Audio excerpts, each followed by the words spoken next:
Sa bansang Indonesia, dalawang magkahiwalay na lugar ang ginulantang ng karumal-dumal na mga krimen.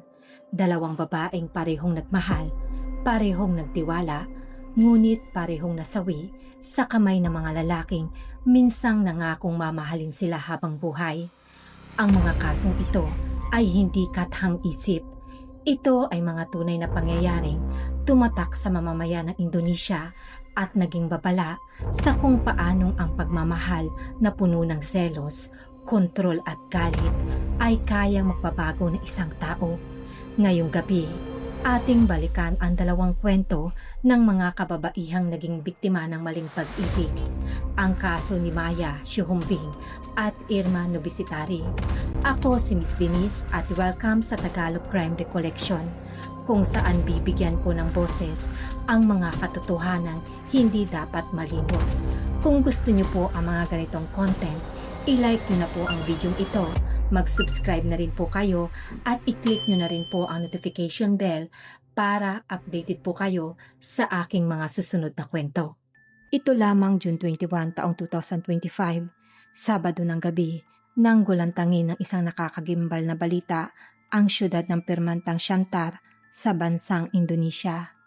Sa isang ang inuupahang bahay na dating hotel, natagpuan dito ang isang babae na nasa kalunos-lunos na kalagayan. Nakahiga ito sa kama at tanging kumot lamang ang nakabalot sa kanyang katawan. Bago pa nga raw madiskubre ang bangkay, nakatanggap na nga ang pulisya ng reklamo mula sa isang pamilya. Ayon sa kanila, ilang araw na ngang hindi nila nakakausap ang kailang anak. At noong pang June 18, huling nakausap ito ng kanyang mga nakababatang kapatid.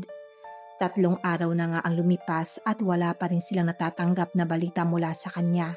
Labis na ang pag-aalala nila, kaya't napagpasyahan na lamang nilang bisitahin ito sa inuupahang bahay. Pagkarating nga nila sa bahay, nakasara ang pintuan at walang sumasagot sa kanilang tawag.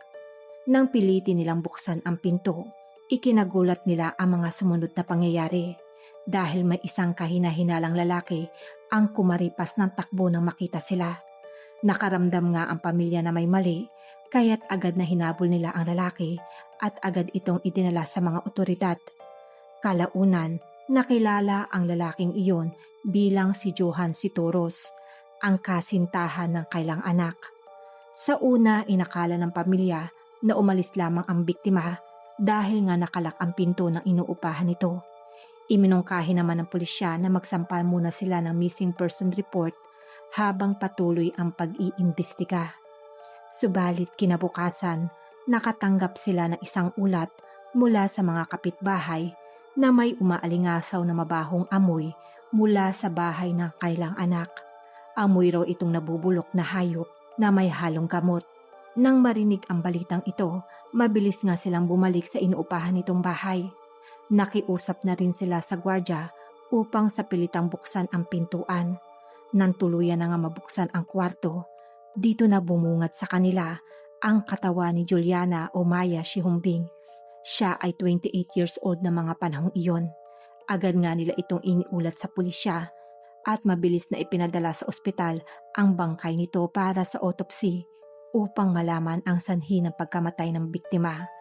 Si Maya, nakilala rin bilang Juliana Lumban Turuan, ay nakatira sa Bakura 2, Sumatera, Utara. Isang palakaibigan at masiyahing babae. May maganda rin siyang relasyon sa kanyang pamilya.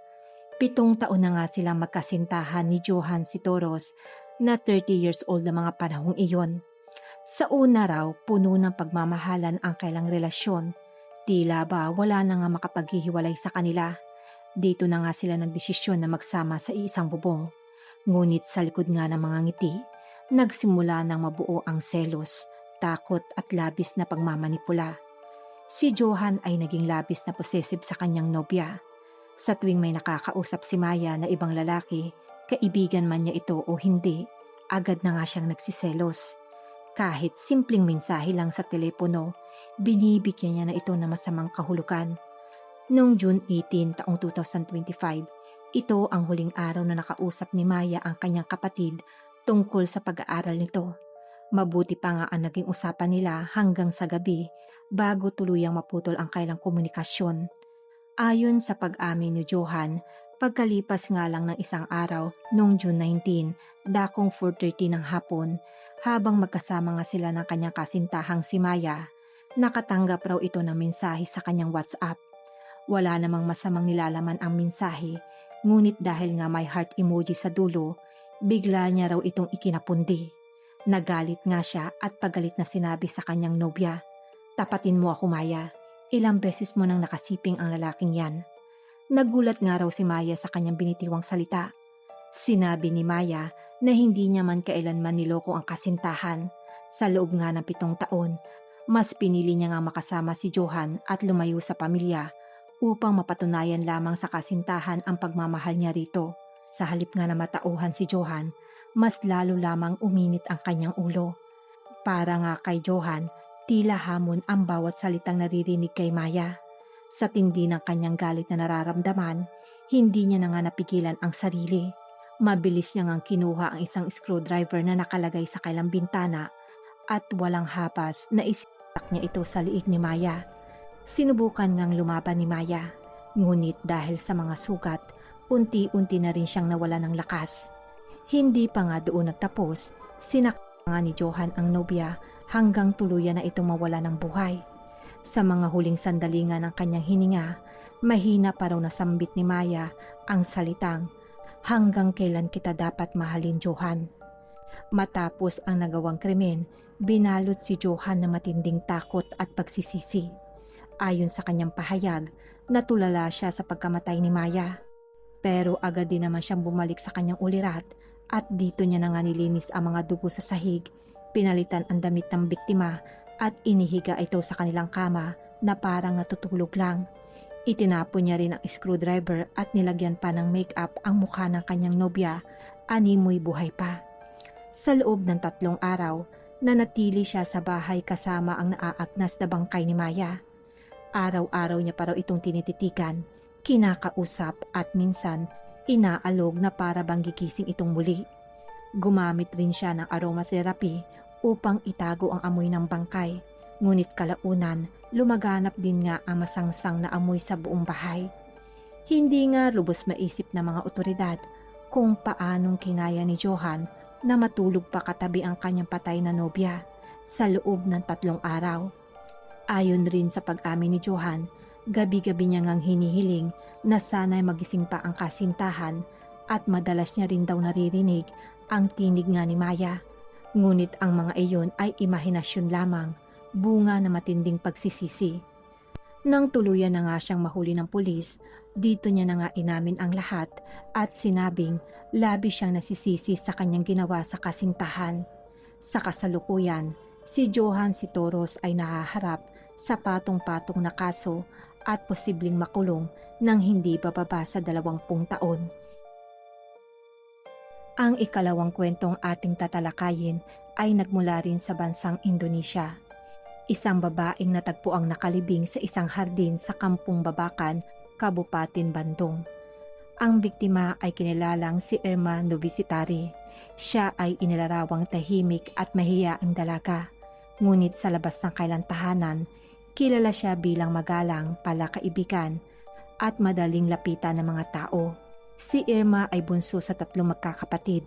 Nang siya ay mag 4 years old, nasaksihan niya na ang paghihiwalay ng kailang mga magulang. Naiwan siya sa pangangalaga ng kanyang ama, samantalang ang kanyang mga nakakatandang kapatid ay sumama sa kailang ina. Lumaki siyang malapit sa kanyang tiyuhin at tiyahin na siya ngang tumayong pangalawang magulang sa kanya. Madalas nga siyang tumira sa bahay ng mga ito sa tuwing siya ay may problema. Hindi lamang maganda si Irma, siya rin ay may kahangahangang talento sa pagkanta. Dahil nga sa kanyang galing, madalas siyang kumakanta sa mga cafe at dito siya unti-unting nakilala ng tao. Maganda na ang kanyang itsura, may talento pa sa pagkanta, kaya't marami ang humanga sa kanya. Ngunit sa dami ng lalaking nagkakagusto sa kanya, isang lalaki ang nakabihag sa kanyang puso. Hindi na ibinunyag sa media ang pagkakakilanlan ng unang asawa ni Irma. Masaya ang kailang pagsasama nung una at biniyayaan sila ng isang anak na babae. Ngunit paglipas ng panahon, nauwi rin ito sa hiwalayan at ang dahilan ay hindi na nga ipinahayag pa sa publiko. Sa kabila ng lahat, nanatiling matatag si Irma at ipinagpatuloy ang kanyang buhay. Nagpatuloy nga si Irma sa pagkanta sa cafe hanggang sa makilala niya ang isa pang lalaki na nagngangalang Asif Saifuddin Kalim, 33 years old na mga panahong iyon. Si Asif ay 3 beses nang ikinasal, ngunit 3 beses din itong napalo at wala nga siyang anak sa alinman sa mga naging asawa niya. Hindi rin naman nabanggit kung ano ang naging sanhi ng pagkamatay ng 3 babae at wala namang ibinigay na karagdagang impormasyon patungkol dito. Nagsimula ang ugnayan nila ni Irma sa pamamagitan ng social media. Nagkausap, nagkapalagayan ng loob hanggang sa tuluyang mahulog ang loob nila sa isa't isa.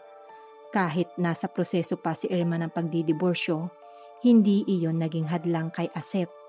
Ayon sa kanya, handa siyang maghantay gaano man ito katagal basta't pakasalan lamang siya ni Irma. Kahit pa nga tutol ang ama ng babae, ipinilit niya pa ring ituloy ang kasal.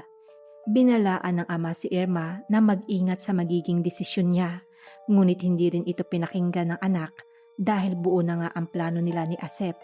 Maging ang mga gastusin sa kasal ay si Asif na nga mismo ang nagbayad upang wala na nga dahilan si Irma para umatras. Nantuluyan naman silang ikasal, nagsama na nga sila sa iisang bahay at doon na nagsimula magbago ang lahat. Sa unang mga taon ng kailang pagsasama, unti-unti na nga lumabas ang tunay na ugali ni Asif. Madali siyang magalit, naging marahas at lagi itong lulong sa duga at alak.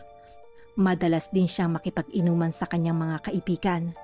Sa kanilang lugar, kinakatakutan siya ng kanyang mga kapitbahay at kilala ito bilang isang mapusok at mapanganib na tao. Sa bawat pag-aaway nila ni Irma, laging may halong selos. Madalas na nga siyang pagbintangan ni Asif na may ibang lalaki. Napagod si Irma at unti-unti na ngang bihirang umuwi sa bahay ng kanyang asawa. Kapag nagkakagalit sila, nauuwi ang dalawa sa hiwalayan. Ngunit sa kalaunan ay nagkakabalikan din naman sila. Hanggang sa dumating na nga ang isang araw na tuluyan na ngang napuno si Irma at hindi na ito muling bumalik. Mula noon, mas lalong nabalot ng galit at selos si Asif. At sa isip niya, iisa lang ang paraan para matapos ang lahat, ang wakasan ang buhay ng asawa.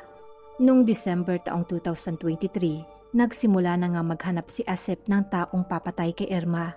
Ngunit wala naman sa kanyang mga kakilala ang tumanggap ng kanyang alok.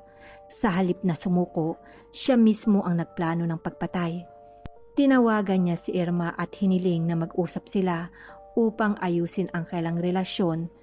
Ngunit nang sabihin ni Irma na 4 na buwan na nga siyang buntis, lalo pang nadagdagan ang galit at pagkadismaya ni Asif dahil ang dinadala ng babae ay hindi niya anak.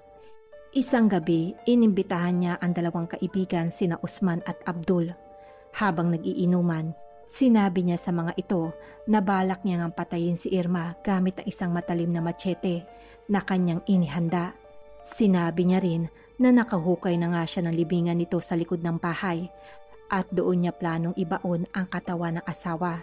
Noong May 11 taong 2024, pinapunta ni Asif si Irma sa kanyang bahay. Kunwari na ay siya nga pag-usapan ang kailang maayos na paghihiwalay. Pagdating ni Irma, normal naman silang nag-usap. Ngunit nang marinig nga ni Asif ang kumpirmasyon mula sa asawa na mayroon ng itong ibang lalaki, agad nang nandilim ang kanyang paningin. Mabilis niya ngang kinuha ang machete at inutusan si Abdul na hawakan ang mga paa ni Irma. Sa isang iglap, mabilis niyang hiniwalaig si Irma na agad nga nitong ikinamatay. Nang makita ito ni Abdul, labis siyang natakot at agad nga itong tumakbong pauwi. Ngunit bago pa siya makalayo, pinagbantaan na siya ni Asif na huwag magsusumbong sa pulisya. Makalipas ang ilang oras, nang tumahimik na ang paligid, tumulong naman si Usman kay Asif na ilibing ang katawan ng biktima. Mula sa bintana ng bahay, inilabas nila ang katawan at dinala sa likod bahay kung saan nakahanda na ang hukay. Matapos mailibing si Irma, umalis si Usman bandang 12:00 ng gabi. Pagkalipas ng 3 linggo, tumakas si Asif patungong Lampung.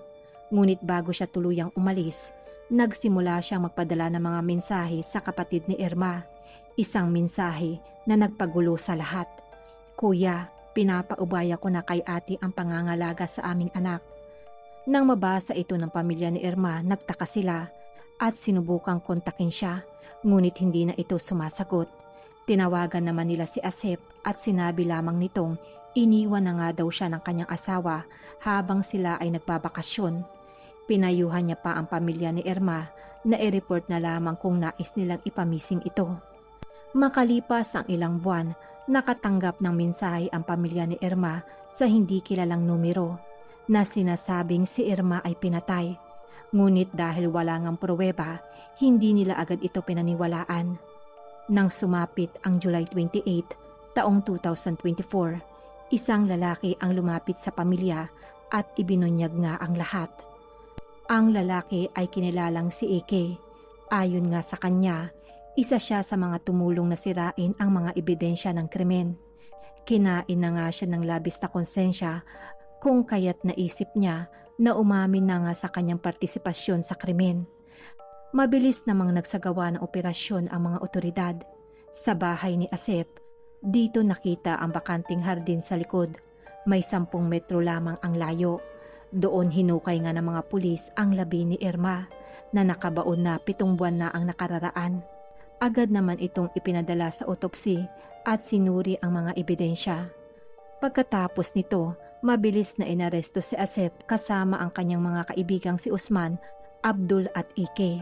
Si Ike dahil sa kanyang ginawang pakikipagtulungan sa mga pulis ay sinentensyahan lamang ng 9 na buwan na pagkakabilanggo.